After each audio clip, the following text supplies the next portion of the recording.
dikeluarkan sebelumnya kita ayo berdiri dulu deh. Yuk. Kita mulai.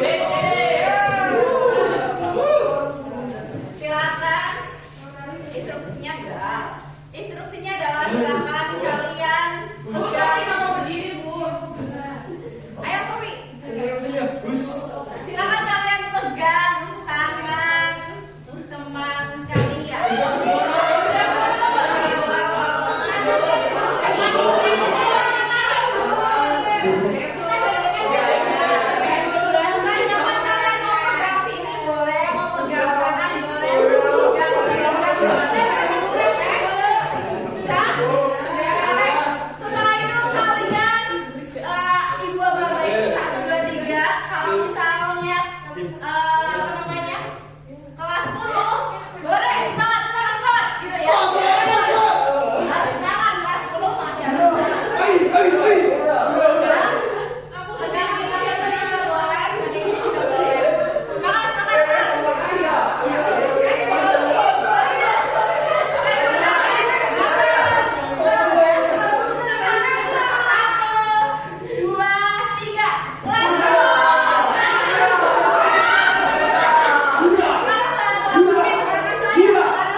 Pada pertemuan sebelumnya kita sudah menjelaskan atau mempelajari mengenai apa yuk? Masih ingat nggak?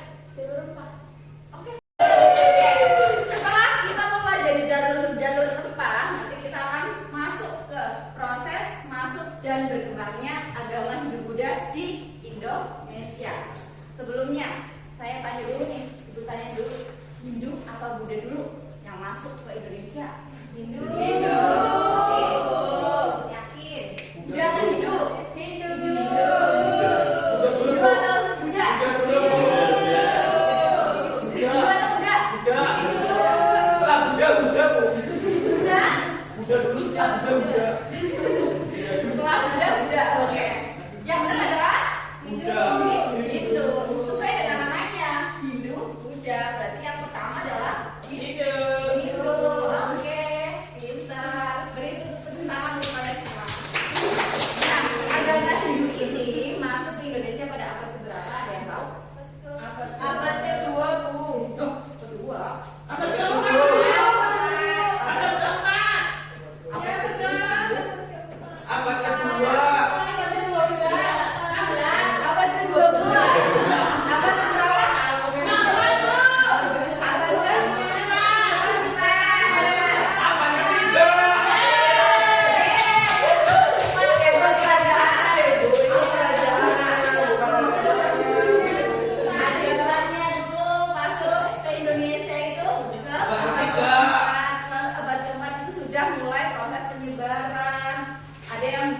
Berpendapat bahwa agama Hindu atau agama Buddha masuk ke Indonesia itu pada abad kedua. Oke, tapi baru masuk doang nih, tapi belum sampai proses penyebaran. Nah, proses penyebarannya itu pada abad keempat.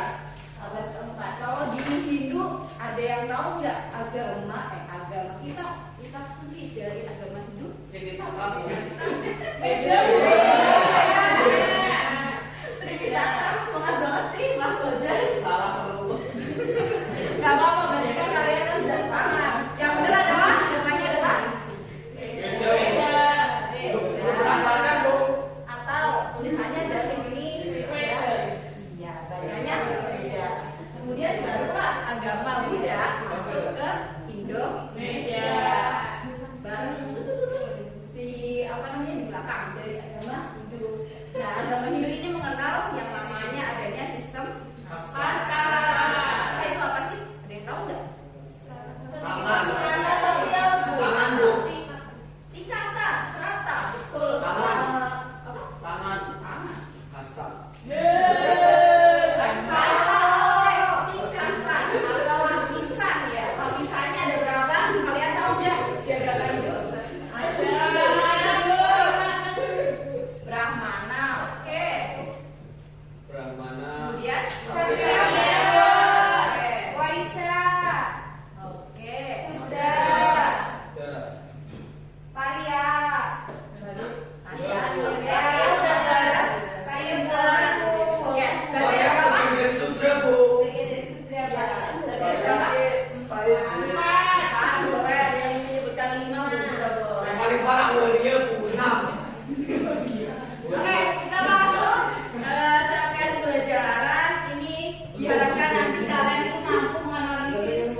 Kemudian ini ada yang tahu nggak gambar ini? Kalau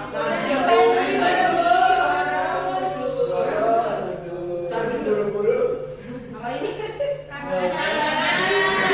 di antara kedua gambar ini sudah ada yang pernah? Sudah. Ada yang belum pernah? Ada. Kalau Candi Borobudur didirikan pada tahun? Tahu Bu? Candi Borobudur itu tahun 800-an lah Bu. Pada masa dinasti Sanjaya. Berarti pada tahun? Abad ke-9 Bu. Pintar. Siapa tadi?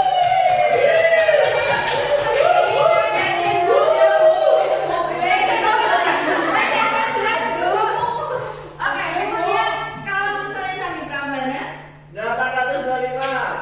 825. Kurangi sedikit lah. 800 Bu. Jangan. Yang benar adalah 730. Itu setelah Borobudur 850. Udah 80. ada yang betul. 850. Siapa namanya? Kita ya. Itu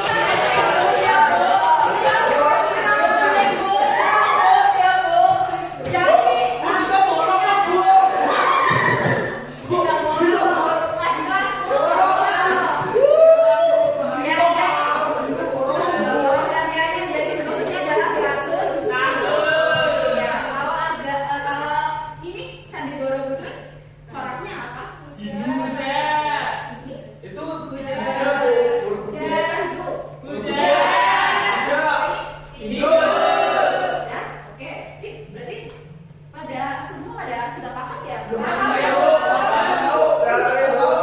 Belum pernah sembahyang. Sekolahnya satu deh. Nah, kalau misalnya ini Candi Prambanan tadi adalah agama Hindu. Kemudian kalau Candi Borobudur Buddha. Ya, kalau Buddha kita masuk ke agama Buddha. Buddha. Pagi Mas. Kita posisinya adalah Tripitaka.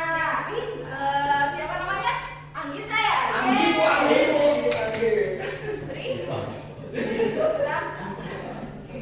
Nah, di agama Buddha itu adalah salah satu bentuk reaksi dari adanya sistem kasta. Kan kalau misalnya dibeda-bedakan nih, berarti kan ada kesenjangan sosial. Nah, kesenjangan sosial itu nanti berdampak munculnya agama Buddha ke Indonesia. Kita lanjut. Nah, ini tadi ya abad ke-4. Yang ini juga ya agama Buddha. Itu lagi. Nah, ini pendiri. Ini pendirinya siapa ya? Itu Siddhartha. Pendirinya adalah pendiri dari agama Buddha. Iya. Nabinya, Bu. Karena Gautama bukan nabi, masih manusia. Tapi kalau misalnya yang ada di Indonesia itu ada dua yang terkenal, Satyakirti dan Kemudian masuk pada materi selanjutnya yaitu teori masuknya agama Hindu. Agama Hindu ini ada 5 teori yang mana hampir sama ya dengan yang namanya sistem kasta yang ada di agama Hindu, tetapi bagian yang paling belakang itu beda atau ditambahi dengan teori arus balik. Nah, tujuan kita pada pembelajaran sejarah pada pagi hari ini adalah kalian membentuk kelompok, dimulai berhitung ya, dimulai dari Mas Tony. Ya. 1, 2, Dimulai dari Mas Tony. Berhitung 1 sampai 5. Oke? 1, 2, 3, 4, 5, 1, 2, 3, 4, 5, 1, 5. 1, 2, oke. Sudah? Sudah. Ya, kelompok 1 berarti nanti kalian membahas mengenai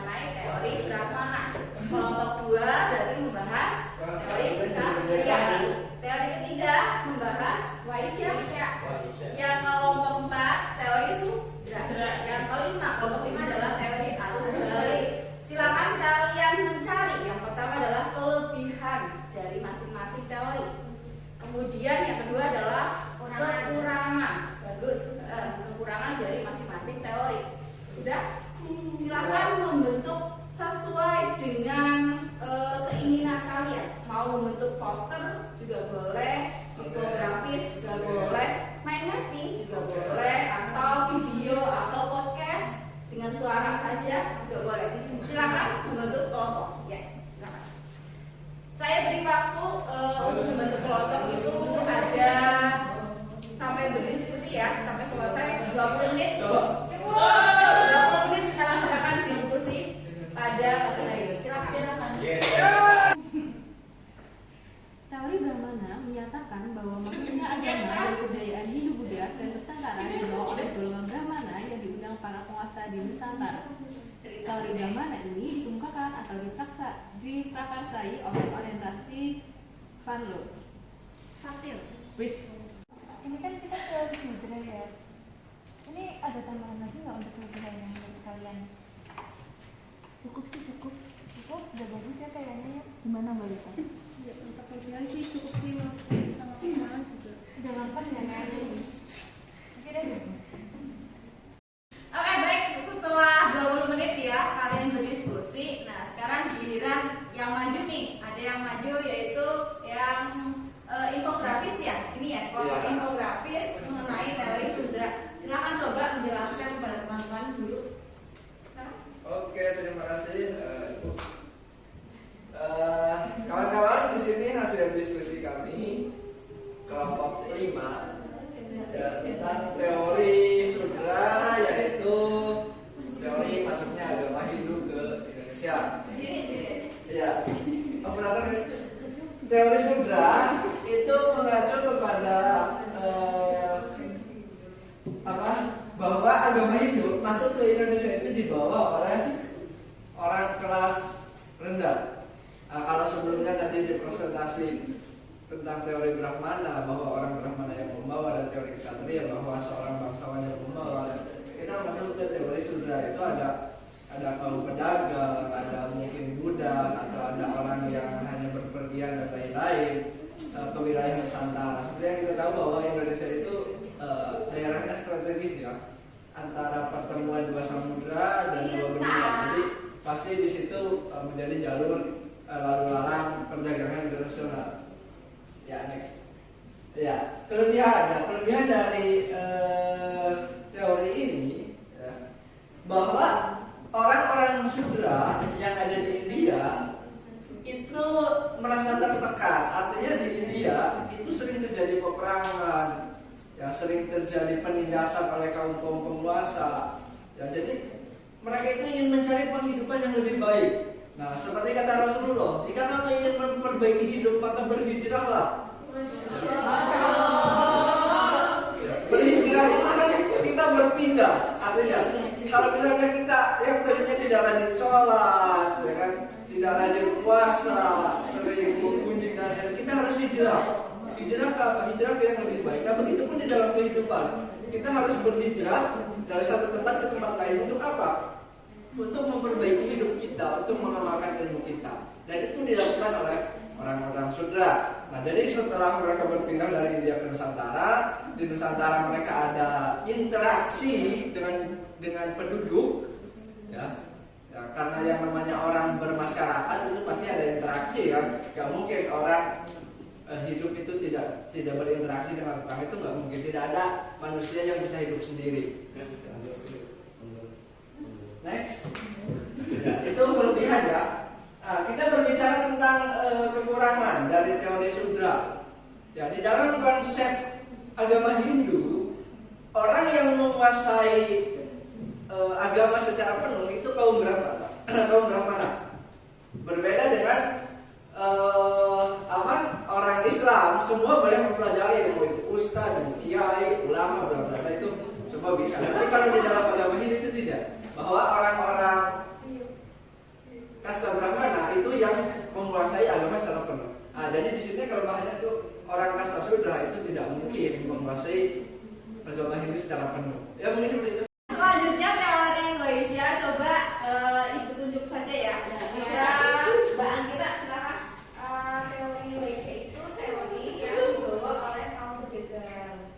Tapi kelemahannya itu ada karena kaum pedagang itu tidak menguasai bahasa Sanskerta. Baik, terima kasih. Tepuk tangan dong.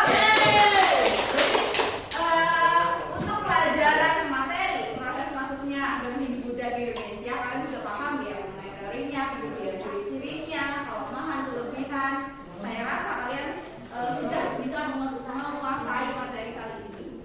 Oke, baik. Terima kasih. Sebelum ditutup, kita renungan dulu. Apa yang kita peroleh dari pembelajaran pada pagi hari ini?